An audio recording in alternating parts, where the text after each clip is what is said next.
नमस्कार, मेरा नाम है गौरव अग्रवाल और अपनी इस ग्राउंड रिपोर्ट में मैं पूछने आया हूं आपसे एक और बेहद गंभीर सवाल। दिल्ली में हो रहे इस चुनाव को लेकर मुसलमान क्या सोच रहे हैं, माइनॉरिटीज क्या सोच रहे हैं, माइनॉरिटीज की लेडीज, माइनॉरिटीज में उनके यूथ, उनके बुजुर्ग, वहां पे कामकाजी जो लोग हैं वो आखिर अपने आप को कितना शामिल मान रहे हैं। उनको क्या लगता है कि कौन सी पार्टी उनके ज़्यादा करीब है, उनके मुद्दों की बात कर रही है, उनके दिल की बात कर रही है और उनके लिए असल में कुछ सही चीज़ें लाने की बात हो रही है। एक लाइन में कहें तो आखिर दिल्ली के मुसलमानों के मन में क्या है? आइए इसी सवाल का जवाब तलाशते हैं अपनी इस ग्राउंड रिपोर्ट में।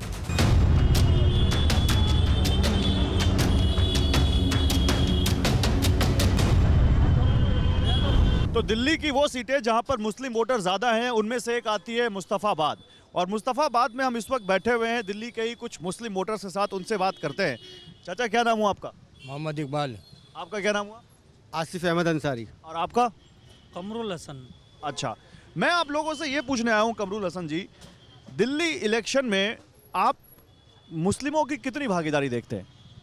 देखिए, मुस्लिम तो इलेक्शन जब होता है तो पूरी तरह से भागीदारी, हमारा वोट परसेंटेज जो है वो हिंदू भाइयों से ज़्यादा ही रहता है, क्योंकि हमारे लोग जो है वोट देने के लिए काफ़ी जागरूक हैं और वो वोट देना चाहते हैं और बदलाव के लिए वोट देते हैं और अच्छी सरकारों के लिए वोट देते हैं। मुस्लिम वोट तो बढ़ चढ़ कर देख रहा है, लेकिन मुस्लिमों के लिए बात भी बढ़ चढ़ के हो रही है। बिल्कुल, जो दिल्ली चुनाव में मुसलमान बढ़ चढ़कर वोट करेंगे और सरकार में बदलाव के लिए, खासकर मुस्तफ़ाबाद में बदलाव के लिए जो है वोट करेंगे। मुस्लिम पार्टियां आप लोगों की बात भी कर रही है, उनके मैनिफेस्टो में मुस्लिमों के लिए बातचीत दिख रही है, ऐसा दिख रहा है कुछ? देखिए, हम लोगों को जो पार्टी चाहिए वो चाहिए जो सबके लिए आसान शांति रहनी चाहिए। यहाँ पर हर जगह के, दिल्ली के हर इलाके के अंदर शांति होनी चाहिए। हम लोगों को पार्टी वो चाहिए। तो ऐसी कौन सी पार्टी लगती है आप? अब वो तो पब्लिक के हाथ में है, ये तो जनता बताएगी, जब वोट डालेंगे तब पता चलेगी। नहीं चाचा, आपने क्योंकि शांति की बात की है, इसी इलाके में हम लोग कुछ दिनों पहले रिपोर्टिंग कर रहे थे, बड़ी अशांति थी, बड़ा दंगा फसाद था और यहाँ पे लेके बहुत इमेज भी खराब हो गई इस इलाके की। आपको लगता है कि ये चुनाव बढ़िया मौका है उसको सुधारने का? नहीं, सुधार तो तभी होगा जो लोगों के दिल में है। किसी के दिल की कोई तो बात बता नहीं सकते आप, क्योंकि जो लोगों के दिल में पहली पिछली भावना है वो तो अब आगे पूरी होंगी। निकालेगी पब्लिक कि भाई मैंने तो इसको वोट देना, मैं कहता हूँ उसको वोट दे दे, तो कैसे दे देगा हमारे कहने से? एक चीज़ होने लग गई है बड़ी, चुनावी हिंदू, चुनावी मुस्लिम। कोई कहता है कि ये चुनावी हिंदू है, इनको चुनाव के समय हिंदू की याद आती है, कोई कह रहा है पलट की कि इनको चुनाव के समय मुस्लिम की याद आती है। तो आपको इसमें क्या लगता है? देखिए, हम तो ये चाहते हैं हिंदू और मुसलमान भाई मिलकर रहने चाहिए, हर तरह से, हर तरफ से, हर चीज़ में रहने चाहिए। हम न हिंदुओं के खिलाफ हैं न मुसलमानों के। आप मुसलमानों के खिलाफ क्यों? हम हिंदुओं के खिलाफ नहीं हैं। हम तो ये चाहते हैं कि हिंदू और हमारे साथ रहें, हम भी भाईचारा रहना चाहिए। मैं तो ये सांप्रदायिक राजनीति को जो है, चाहे वो मुस्लिम सांप्रदायिक राजनीति हो या हिंदू सांप्रदायिक राजनीति हो, दोनों मर्ज एक जैसे है। इस देश में जो है सबकी बात करने वाला सच्चे दिल से, यूँ तो भाजपा भी कहती है साहब सबका साथ सबका विकास, लेकिन जो दिल से काम करना चाहता है सारे समाज के लिए, उन पार्टियों को पसंद करता हूँ। जो सेक्युलर पार्टियाँ हैं उनमें आस्था रखता हूँ, क्योंकि हमारे देश का संविधान भी, उसका मूल जो है वो यही है। नहीं, ये बड़ी अच्छी बात कही, मैं उधर बैठ जाऊँ थोड़ा। ये बड़ी अच्छी बात कही आपने कि आप संविधान में विश्वास रखते हैं। हर एक भारतीय नागरिक को संविधान में ही विश्वास रखना चाहिए।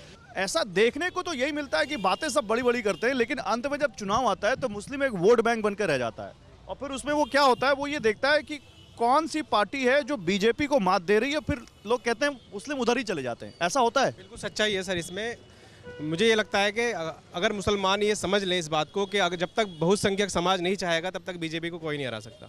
तुम अकेले अपने दम पे बीजेपी को हरा नहीं सकते, तो सबसे बेहतर है कि तुम अपने मुद्दों की बात करो, अपने जो सेकुलर पार्टियां हैं उनसे डिमांड करो कि हमें बीजेपी को हराना है, नहीं हराना। अब आप हमारे लिए करेंगे क्या? अगर कोई पार्टी ये कह दे कि हम बीजेपी के विरोधी हैं, तो मुस्लिम क्या अंधभक्त की तरह उसको वोट दे देगा? नहीं, अंधभक्त की तरह क्यों देगा, अपनी कसौटी पे कसेगा उसको।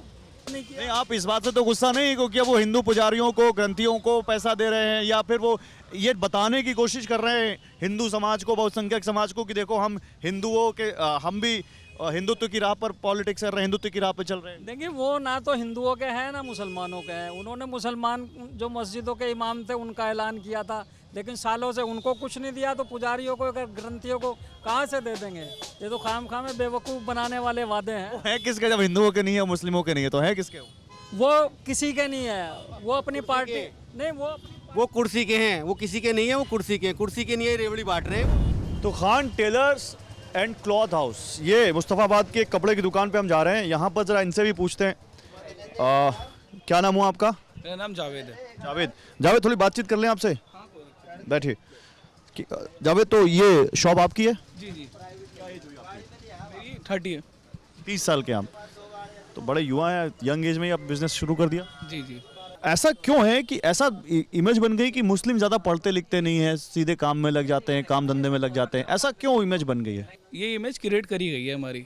जैसे अभी एग्जांपल के तौर पे पहले फ़ोन आता था कीपैड वाला, अब वो डिस्प्ले में आ गया है, टच आ गया, बढ़ रहा है।